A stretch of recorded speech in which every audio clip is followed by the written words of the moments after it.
आभाळमायानंतर मी आणि मनोज जोशी 24 वर्षांनी पुन्हा एकदा एकत्र येऊन काम करतो. आई 9 महिने, नुसते 9 महिने गर्भ धारणा झाल्यानंतरचे 9 महिने, त्याच्यानंतर संगोपन, त्याच्यानंतर शिक्षण. कारण पहिला गुरु ही आई असते, वडील असतात. म्हणजे जवळजवळ गेल्याच जमा होते, कारण रायशर पॅरालाइज होणं, मेमरी जाणं, वाचा जाणं, म्हणजे सगळंच गेल्याच जमा होतं. आज अंगाई झाली अबोल, नाती रुजली नाहीत खोल, चिवकाऊचे घरटे करून एकटे जन्म ऋणाचा मांडला काढावं, सोडव कसा हा गुंतलेला जीव. नमस्कार मंडळी, माय महानगर आणि माय महानगर मानिनीमध्ये मी भाग्यश्री तुम्हा सगळ्यांचं स्वागत करते. आज आपण आहोत ते म्हणजे जन्म या चित्रपटाच्या सेटवर, आणि बघायला गेलं तर आपल्यासोबत आहेत अभिनेते तुषार आरके, त्याचबरोबर अभिनेत्री सुकन्या मोने आणि गायिका वैशाली सामंत. तुम्हा सगळ्यांचं माय महानगर मानिनीमध्ये आणि माय महानगरमध्ये खूप खूप स्वागत आहे. आपण बघितलं की बाई पण भारी देवा हा चित्रपट जेव्हा केव्हा आम्ही बघतो त्यावेळी तो चित्रपट लक्षात येतो. तर हा चित्रपट तुम्ही आता करताय, तर यामधली भूमिका आणि यामधलं जे काही सगळं असेल ते सांगाल का प्रेक्षकांना? सगळ्यात प्रथम धन्यवाद की बाई पण भारी देवाबद्दल पण बोललात. आणि बाई पण भारी देवा आणि हा चित्रपट अक्षरशः खूपच वेगळा आहे, आणि माझ्या वयाच्या 10 वर्ष पुढे मी अजून जाऊन या चित्रपटात काम करते. आणि याची गोष्टही खूप वेगळी आहे. कुठेही तो जसा थोडासा विनोदीकडे होता तसा हा नाही आहे, कम्प्लिटली वेगळा आहे. त्यामुळे निश्चितच तुम्हाला मजा येईल. आणि आभाळमायानंतर मी आणि मनोज जोशी 24 वर्षांनी पुन्हा एकदा एकत्र येऊन काम करतोय. त्यामुळे आम्हालाही खूप मजा आली, तशीच तुम्हालाही मजा येईल. एक प्रश्न आहे तुमच्यासाठी मॅम, की असं म्हणतात की मुलं आई वडिलांनी केलं तर मग काय झालं, त्यांचं ते कर्तव्य होतं म्हणून केलं. या मेंटॅलिटीची पण मुलं आहेत, त्यांच्याबद्दल काय बोलत? नाही, मुळातच आधी आई वडिलांनीच हे करायला पाहिजे की कर्तव्य तुम्ही काय केलेत कर्तव्य म्हणून, असं पण मी विचारेन त्यांना. त्यामुळे नुसतं मुलांना वाढवणं, पैसा पुरवणं एवढंच आहे का? त्यांच्याशी संवाद साधणं किंवा त्या कुठल्या प्रॉब्लेममधनं चाललेत हे तुम्ही पण समजून घ्यायला पाहिजे. कारण आमच्या वेळेपेक्षा ह्या मुलांना जास्त स्पर्धेला सामोरं जावं लागतंय, की रोज त्यांना स्वतःला सिद्ध करून द्यायचं आहे की मी चांगलं काम करतोय. आणि नुसतं ते नाही तर त्यांना मानसिकदृष्ट्या, फायनान्शियलदृष्ट्या सुद्धा, कारण आज तू कामावर आली आहेस म्हणजे उद्या असशीलच असं नाही. त्यामुळे आता इतकं तकलादू झालेलं आहे सगळं, तर त्यामुळे आईवडिलांनी सुद्धा मुलांना समजून घेतलं पाहिजे असं मला वाटतं. मुळात त्यांना त्यांच्याशी बोललं पाहिजे, सगळ्यात महत्त्वाचं आहे. की आमच्या काळी आम्ही असं केलं नाही, नका बोलू.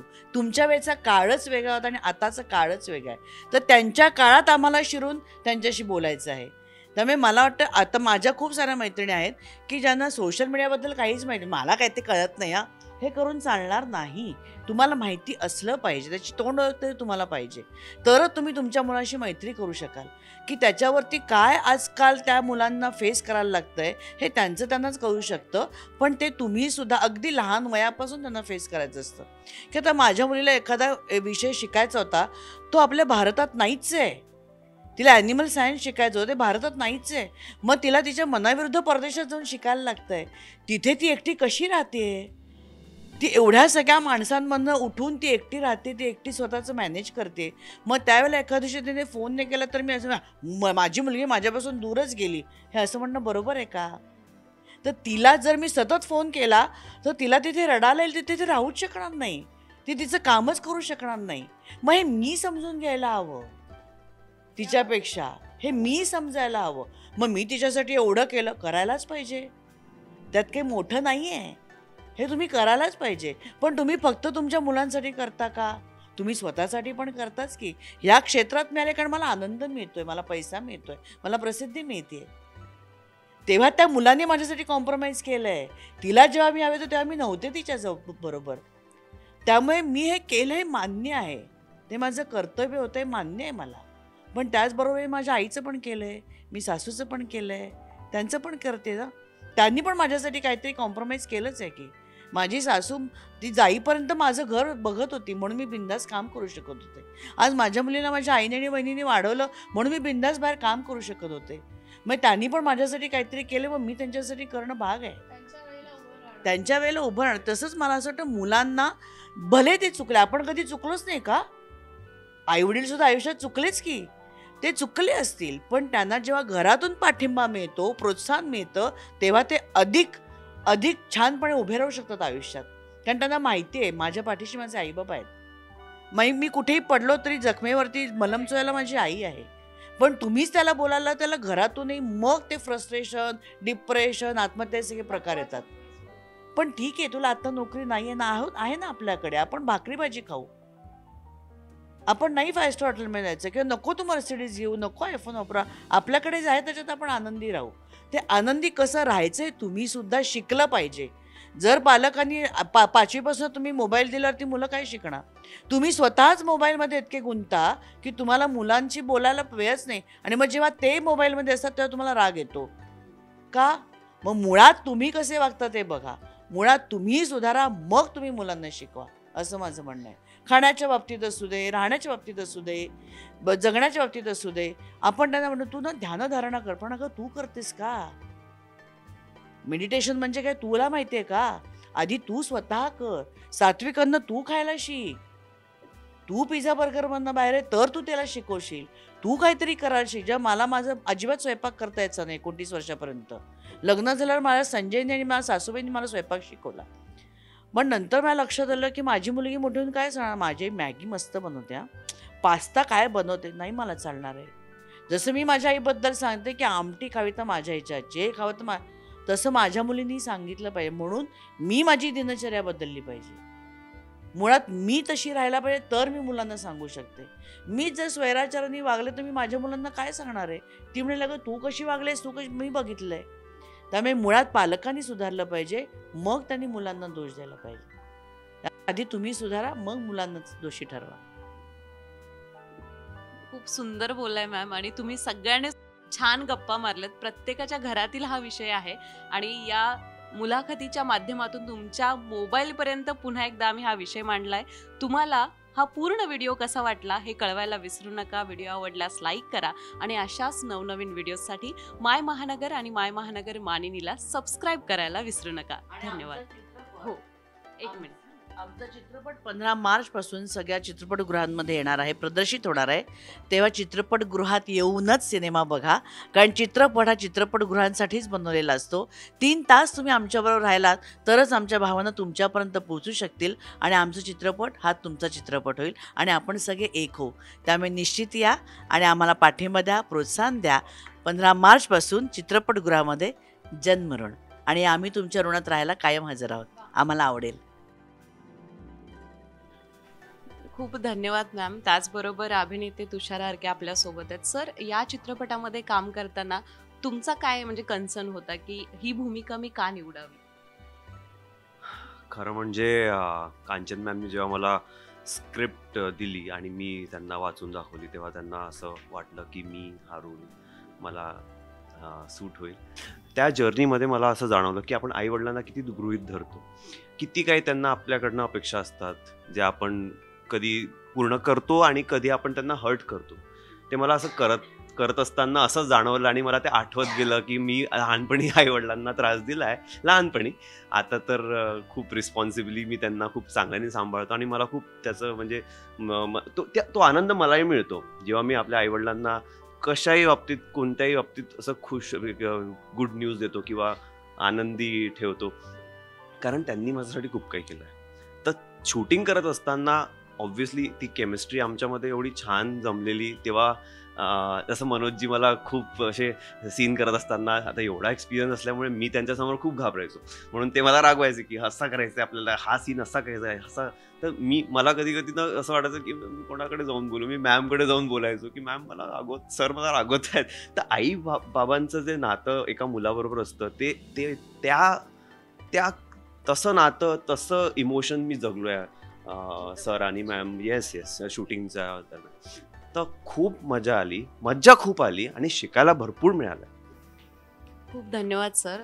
सुकन्या मॅम, मी पुन्हा तुमच्याकडे येते की आई वडिलांची भूमिका तुम्ही यामध्ये केलेली आहे, पण तुम्ही एक मुलगी असताना स्वतःच्या आई वडिलांच्या बद्दलचा एखादा असा इमोशनल किस्सा सांगू शकता का? आईवडिलांबद्दल आपल्याकडे खूप किस्से असतात प्रत्येकाकडेच. पण मला विशेष करून असं वाटतं, की मला जे उभं केलं आज पुन्हा आयुष्यात, ते माझ्या आईवडिलांनी. कारण सगळ्यांना आता माहिती असेल, की मला 2 मेजर ॲक्सिडेंट झाले आणि त्याच्यातून मला जे उभं केलं, म्हणजे जवळ-जवळ गेल्याच जमा होते. कारण राईट साईड पॅरालाईज होणं, मेमरी जाणं, वाचा जाणं, म्हणजे सगळंच गेल्याच जमा होतं. पण माझ्या आईने मला पुन्हा उभं केलं, की उठायचं आणि काम करायचं. की त्यावेळेला मला खूप राग आला होता, की या बाईला दिसतंय मला काही करता येत नाही, पण आज जर का तिने मला उभं केलं नसतं, तर मी तुमच्याशी गप्पाच मारू शकले नसते. त्यामुळे माझ्या आयुष्यात आईचं स्थान खूप मोठं आहे आणि वडिलांचे निश्चितच आहे, कारण ते चित्रकार होते. त्यामुळे त्यांच्याकडनं चित्रकार थोडं-थोडं आलेलं आहे आणि किंवा एक सरळ रेष काढणं हे त्यांनी आम्हाला शिकवलं होतं, की अजिबात हलवायचं नाही. त्याचा उपयोग मला आता मेकअपमध्ये होतो, की मी गाडीत मेकअप करते आणि गाडी चालू असेल तरी मी व्यवस्थित आयलाइनर लावू शकते. तसं तुम्ही बघाल. तर त्याचा मला उपयोग झाला. आणि दुसरी गोष्ट स्वयंपाक करताना बाबांची नेहमी आठवण येते. कारण स्वयंपाक वगैरे ते करायचे नाही, पण ते चित्रकार असल्यामुळे नेहमी असं म्हणायचे, की एखादा तुमचा पदार्थ हा छान दिसला पाहिजे आधी आणि तो दिसल्यावरती मग खावासा वाटतो तुम्हाला.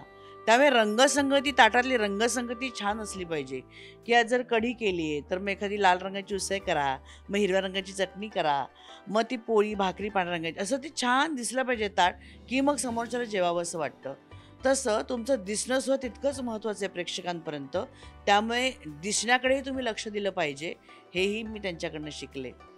आणि दुसरी महत्त्वाची गोष्ट, की माझं जे फायनान्शियली आपण खूप वेळा असं ऐकतो, की हा कलाकार म्हातारपणामध्ये असं झालं, त्याच्याकडे कोणी लक्ष द्यायला नाही, हे नाही, ते नाही.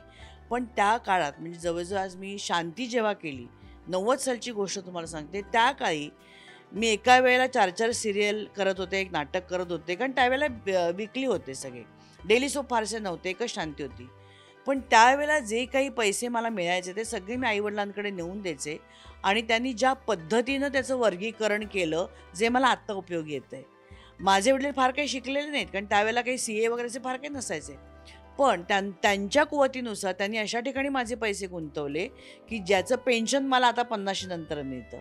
त्यामुळे मला आता मी काय करू, काम नाही आहे माझ्याकडे ह्याची चिंता मला नाही आहे. कारण त्यावेळेला त्यांनी माझी ती सोय करून ठेवली. त्यामुळे प्रत्येक क्षणी माझे आई-वडील मला आठवतात, की आज हे त्यांनी, आणि म्हणून मला असं वाटतं, की माझ्या मुलीसाठी मी आता करून ठेवायला हवं. तर त्यामुळे हे एक, आणि संस्कार, त्यांनी जे संस्काराचा ठेवा जो मला दिलाय तो खूप मोठा आहे. किंवा माझी आई मला नेहमी सांगते, आपल्याला जे मिळकत मिळते त्यातला 5% तरी आपण समाजाला देऊ लागतो, त्याच्यामुळे 5% तरी समाजासाठी काहीतरी कर. त्यामुळे आज काही अशा संस्थांशी मी जोडले गेलेले, की जिथे मी माझ्या कमाईतले काही पैसे मी त्यांच्यापर्यंत पोहोचवते. किंवा एका मुलीचं पालकत्व मी घेते दरवर्षी, की जिला कोणीच नाही आहे. तर ह्या अशा गोष्टी आहेत ज्या मला आईवडिलांकडनं मिळालेल्या आहेत. तर ते संस्कार मी माझ्या आयुष्य मरेपर्यंत माझ्याबरोबर राहतील. त्यामुळे ह्या अशा खूप आठवणी आहेत त्यांच्या. खूप सुंदर आठवण तुम्ही सांगितलीत आणि निश्चितच प्रेक्षकांना सुद्धा त्यांच्या आई वडील किंवा त्यांच्या आयुष्यातील, त्यांच्या घरातील ज्या आठवणी आहेत त्या ताज्या झाल्या असतील. आपल्यासोबत आहेत ते म्हणजे अभिनेते मनोज जोशी सर, त्याचबरोबर निर्माती दिग्दर्शिका कांचन अधिकारी मॅडम. जन्मऋण या चित्रपटात सर वडिलांची भूमिका तुम्ही निभावली, काय एक्सपिरियन्स होता सांगाल का? खूपच चांगला एक्सपिरियन्स. जन्मऋण ह्या नावातच सगळं आलं. आपण आपल्या जीवनामध्ये, म्हणजे आपल्या संस्कृतीमध्ये, आपल्या धर्मामध्ये, म्हणजे बेसिकली भारतीय संस्कृतीमध्ये मातृऋण, पितृऋण, आचार्य ऋण, देवऋण आणि समाज ऋण हे आपण कधीही फेडू शकत नाही. म्हणजे आपण मातापित्याचं ऋण नाही फेडू शकत, कितीही आपण काही केलं तरी. पण आज कुठंतरी जी बेसिक मूल्य आपण जी शिकलो होतो किंवा आपल्या संस्कृतीत जी मूल्य होती ती कुठंतरी दूर होत चाललेत असं आपल्याला चित्र दिसतं आजूबाजूला. ठीक आहे, AI आला, टेक्नॉसॅव्ही मनुष्य झाला, सगळे मटेरियलिस्टिक वर्ल्ड वाढलं, आपल्याला खूप पैसा मिळतोय आणि माणूस सतत फक्त आणि फक्त माझ्याकडे हे आलं, ते आलं, ही जमीन आली, तो फ्लॅट घेतला, हे झालं. पण माणूस ॲज अ संबंध आणि एक ज्याला म्हणतो आपण आपुलकी आणि ओलावा, भावना, हे कुठंतरी आपण विसरत चाललो आहे असं मला वाटतं. स्पंदन हे शुष्क होत चाललंय माणसातलं. आणि माणसाला फक्त आणि फक्त मटेरियल जे स्पंदन आहे ना तेवढंच राहिलंय. तर ह्याचं कारण काय? याची असंख्य कारणं असतील, पण आपल्या मातीमध्ये, आपल्या ह्या संस्कृतीमध्ये या सगळ्या गोष्टी आपल्याला ही जीवनमूल्य आहे की माझे आई बाप हे माझ्यासाठी कष्ट करतात. ओके, आई 9 महिने, नुसते 9 महिने नाही, गर्भ धारणा झाल्यानंतरचे 9 महिने, त्याच्यानंतर संगोपन, त्याच्यानंतर शिक्षण, कारण पहिला गुरु ही आई असते, वडील असतात. त्याच्यानंतर त्या मुलाचा विवाह, त्याच्यानंतर त्या मुलाला, त्याच्यानंतर एकत्र कुटुंब पद्धती होती, त्याच्यानंतर सगळे विभक्त कुटुंब पद्धती झाली, आता ती नंतर मिनी कुटुंब पद्धती झाली, आता मायक्रो मिनी कुटुंब पद्धती आपल्या देशामध्ये सुद्धा वाटचाल करतो. म्हणून मी नेहमी म्हणतो की आपल्याकडे एक असतं की बाबा मुलगा जेव्हा शिक्षण करायला जातो, म्हणजे शाळेत जातो, ओके, तेव्हा तो बाल्यावस्थेतला विद्यार्थी आश्रम, हां, त्याच्यानंतर विवाह आश्रम, त्याच्यानंतर वानप्रस्थाश्रम, त्याच्यानंतर संन्यासाश्रम, आणि मग नंतर 5वा आला तो वृद्धाश्रम. तो आपल्या भारतात कधीच नव्हता, पण तो आला त्याची कारण असंख्य असतील. पण तुम्ही जर वृद्धाश्रमामध्ये जाऊन जर प्रत्येक वृद्धाला विचारलं तर भयानक असतं ते, आपण ऐकू शकत नाही. आपल्याला इतकं दुःख होतं की एका वृद्धाश्रमामध्ये जाऊन जर आपल्याला एक 5-7 लोकांना भेटलात ना तर कळतं की जीवनात किती भयंकर प्रकार चालले आहेत, आणि ते मुलं असताना सुद्धा अनाथ आहेत. तर माझ्या मातीतल्या गोष्टी आपण कशा विसरत चाललोय, आणि त्याची प्रतीती तुम्हाला जन्मऋण मधून येईल. की जन्मऋण ही कथा, मी कांचन अधिकारींचं अभिनंदन करेन की त्यांनी ही कथा सिलेक्ट केली, आणि रिअल लाईफ मधली कथा आहे की स्वतःच एकुलता एक मुलगा कशा पद्धतीनं आईबापांशी वागू शकतो, किती कुठल्या लेवलला जाऊ शकतो,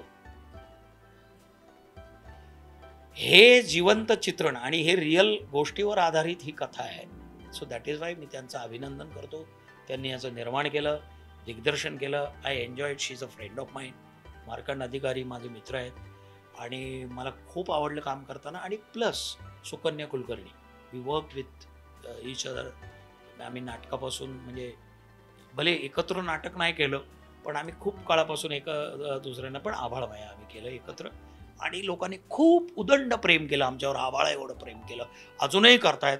अजूनही आम्हाला त्या सिरियलच्या पात्रांच्या साठी म्हणून आम्हाला खूप खूप खूप प्रेम करतात. आजही भेटल्यावर त्यांना शरद जोशी आठवतो, हां, सुकन्या पण आठवते, त्याच्या खूप आठवणी आहेत, आणि आमची केमिस्ट्री खूप अद्भुत आहे एक दुसऱ्यांबरोबर ॲज अ ॲक्टर म्हणून. पण खूप खूप आनंद झाला.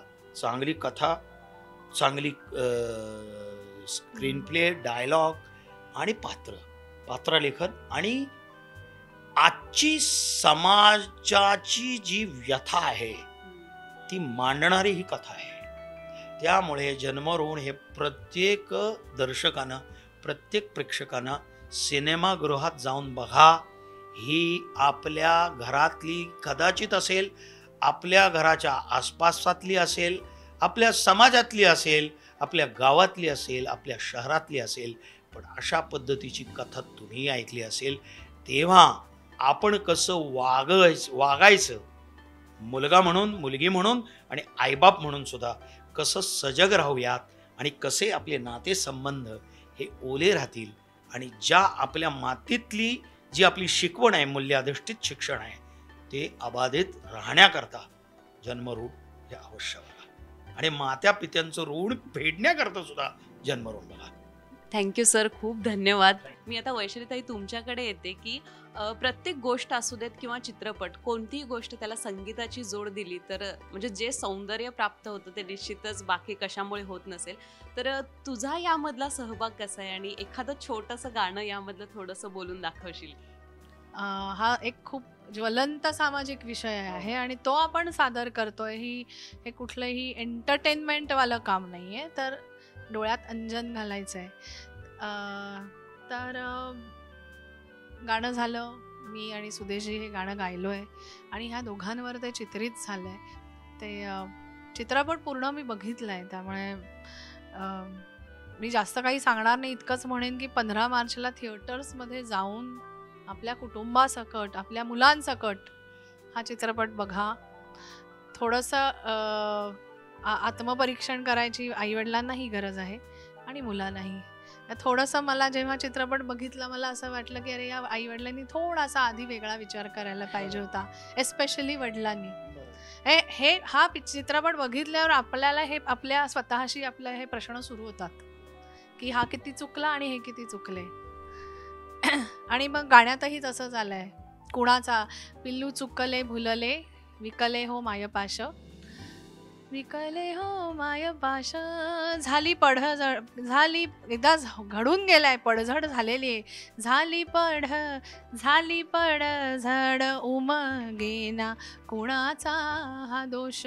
गोष्टी घडून गेल्यात आणि आता ही लोक विचार करतायत की आपलं काय चुकलं.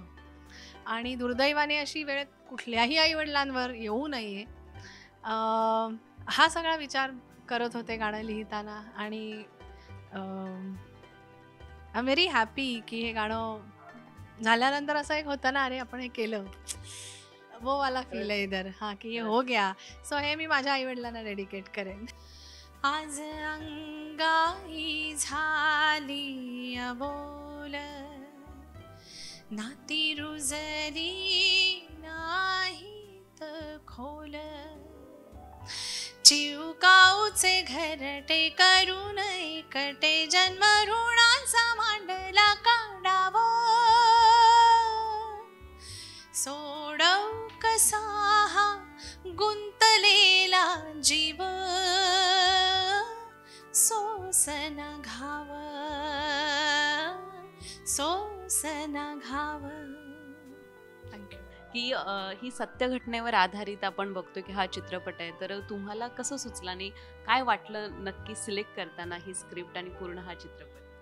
ॲक्च्युली सांगायचं झालं तर आत्ता मनोजजींनी सांगितलं त्याप्रमाणे ही घटना घरटी घडताना आता दिसायला लागलेली आहे. पूर्वी असं नव्हतं, परंतु आता कुठेतरी हे सांगायची गरज आलेली आहे. प्लस कायद्याने सुद्धा आता ज्येष्ठांना संरक्षण दिलेलं आहे, हे पण मला या कथेद्वारे सांगायचं आहे की असं जर कधी कोणाच्या बाबतीत घडलं आणि ज्येष्ठांनी पण म्हणजे अजाणतेपणी किंवा कुठल्याही कागदावर सही करताना किंवा मुलावरती आपल्या म्हणजे अपरंपार विश्वास असतो, परंतु कुठेतरी पुढे जाऊन आपल्यालाही आपलं जीवन कंठायचं आहे आणि त्याच्यासाठी कसं सजगतेनं राहिलं पाहिजे हे पण या कथेद्वारे सांगण्याचा एक प्रयत्न केला आहे. ह्याच्यामध्ये मी म्हणेन की ह्या चित्रपटाची USP ही मी घडवून नाही आणलेली, हे लक बाय चान्स झालंय की मनोजला मी बोलावलं. मी म्हटलं नाही, Manoj will suit the character. आणि मनोजला मी बोलावलं. मनोजनी माझ्याकडे दामिनीमध्ये तेव्हा काम केलं होतं, त्याच्यानंतर आता पहिल्यांदा माझ्याकडे काम केलं आहे. त्याच्यामध्ये I am really thankful to him. He has got Padmashri also. Congratulations to him for that. आणि त्याच्यानंतर त्यांनी ही नुसती कथा ऐकली आणि मला म्हणाला मी हे करतोय. दुसरी मला महत्त्वाची गोष्ट सांगायची ती म्हणजे सुकन्या आणि ह्याची केमिस्ट्री. It's amazing chemistry. मला काही सांगायची गरजच पडली नाही.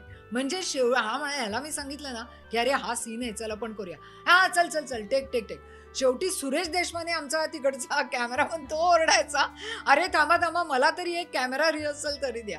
पण तुला खरंच सांगते, म्हणजे मी मनोजला नंतर फोन केला, माझी त्याची जराशी बारीक बारीक भांडणही झाली, पण त्याला मी याने भांडण केलं नाही. But I told him ask him, I called him up and I told him when I saw the अंतिम रिझल्ट.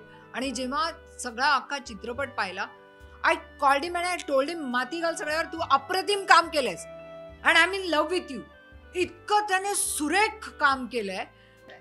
जन्मऋण हे हिने प्रेक्षकांचं ऋण फेडण्याकरता अत्यंत प्रामाणिकपणे प्रेक्षकांचं ऋण फेडण्याकरता जन्मऋण बनवले, ऑनेस्ट प्रामाणिकपणे. लवकरच हा चित्रपट सिनेमागृहात तुम्हाला पाहायला मिळणार आहे. नक्की जा आणि बघा. आणि त्याचबरोबर खूप साऱ्या पुन्हा एकदा तुम्हाला शुभेच्छा. आणि ही मुलाखत मी इथेच थांबवते. पुन्हा अशाच व्हिडिओसाठी माय महानगर मानिनीला आणि माय महानगरला सबस्क्राईब करायला विसरू नका. धन्यवाद. थँक्यू. धन्यवाद.